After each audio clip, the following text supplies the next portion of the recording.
inizia una nuova avventura per questo liceo, quali sono gli auspici?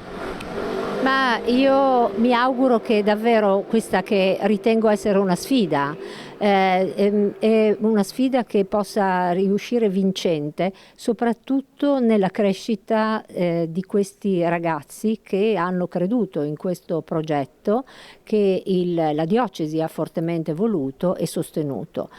Sono ragazzi che vanno guidati all'innovazione che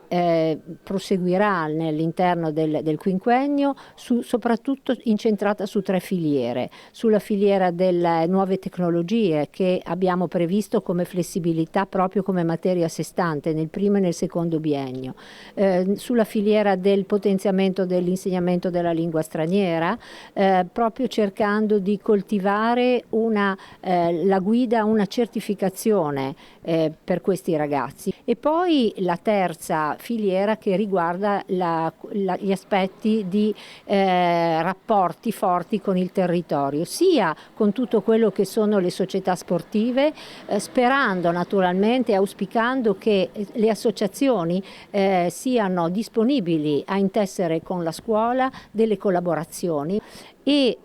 naturalmente poi tutto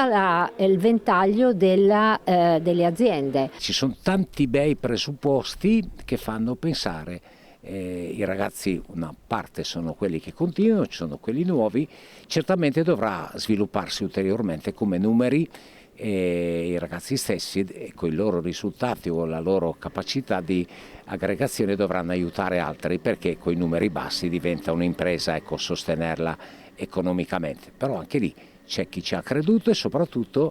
nella prospettiva che o nello sport o nella preparazione più ampia a livello generale sia un liceo che davvero